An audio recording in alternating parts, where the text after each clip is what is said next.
Good morning साथीहरू। म चाहिँ यसरी ब्ल्याक टी खाने आदत चाहिँ बिहान बेलुका यसरी खान्छु।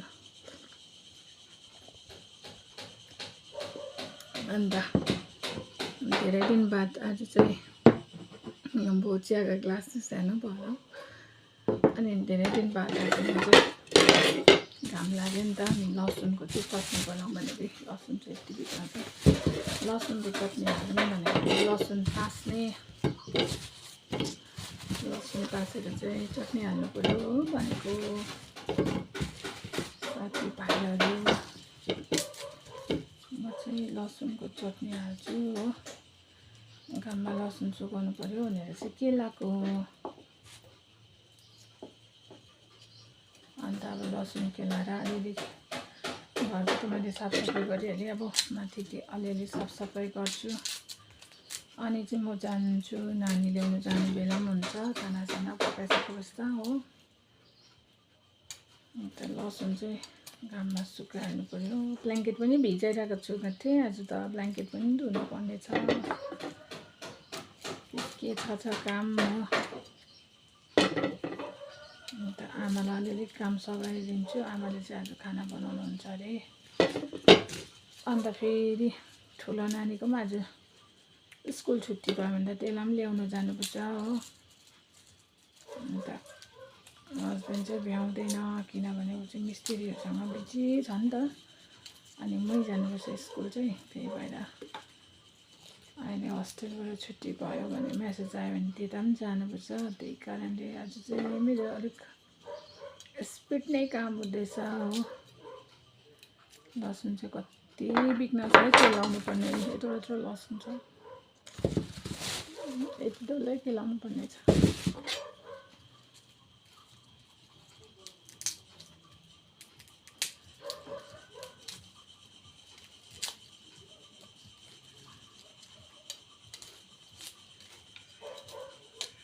अन्त आज चाहिँ दिन उक्लिरहेको छ, मजाको घाम पनि लागिरहेको छ। त्यही भएर किचन पनि साफसफाइ गर्नु डल्लै छ हो। पाहुनाहरू आउँदैछ आज, काम पुरा छ है मेरो चाहिँ आज।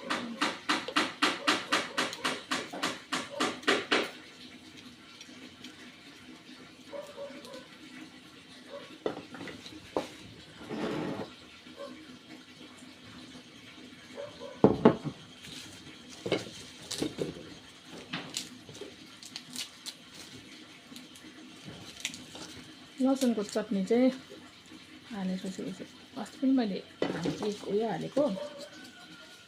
मैले त होइन, मेरो पापाले चाहिँ चटनीहरू धेरै लाउनुहुन्छ नि त, के को। अन्त म पनि पापाले चटनी लगाएको हेर्दै सिक्दै लाउँछु नि त। अस्तिको पालि चाहिँ पापाले लसुनको चटनी लाउनु भएको थियो। अनि मैले चाहिँ सिकेँ अब कसरी लाउनुपर्छ भनेर। अन्त म पनि लाउनुको लागि रेडी पार्दैछु।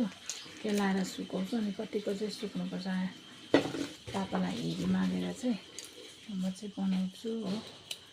अन्त यो लसुन मात्रै होइन, यसमा चाहिँ अदुवा पनि लगाउँ भनेर सोच्दैछु। अनि अदुवा लगायो भने चाहिँ अब राम्रो हुन्छ कि हुँदैन एकताल सोध्छु। पापाले राम्रो हुन्छ भएको उपाय चाहिँ म लाउँछु। अन्त अस्तिको एउटा भिडियोमा चाहिँ मलाई एकजना मान्छेले यसो भन्दै थियो नि त, तिमीलाई त सबै कुरा आमाले सिकाउँछ कि पापाले। हाम्रो गाउँमा चाहिँ सबैले काम गर्नुहुन्छ।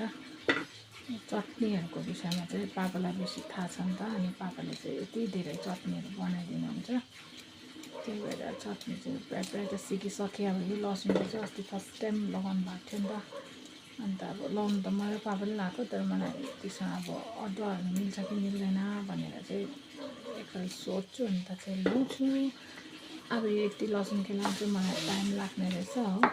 अहिले चाहिँ यति नै केलाउँछु, बादमा केलाउँछु। मेरो किनभने 10 बज्न आँट्यो नि त, मेरो अरू कामहरू पनि छ हो। यो काम खानापिना पकाउनु पर्ने छ। अनि खानापिना पकाइसकेपछि चाहिँ फेरि बहिनी ल्याउनु जानुपर्ने हुन्छ नि त। अन्त मेरो चाहिँ आजकल ड्युटी एकदम कडा खोलेको छ हो। त्यही यो चटनी चाहिँ कसरी लाउँछु, अनि लगाइसकेर फेरि भिडियो बनाउँछु।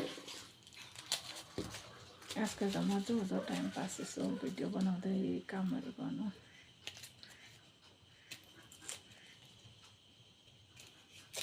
आमा आमा मैले बाइकमाथि तोसक पनि सुकाएको छु है, अहिले म छुइनँ भने ल। म स्कुल जाँदा बिर्सिन्छ है भनेको नि।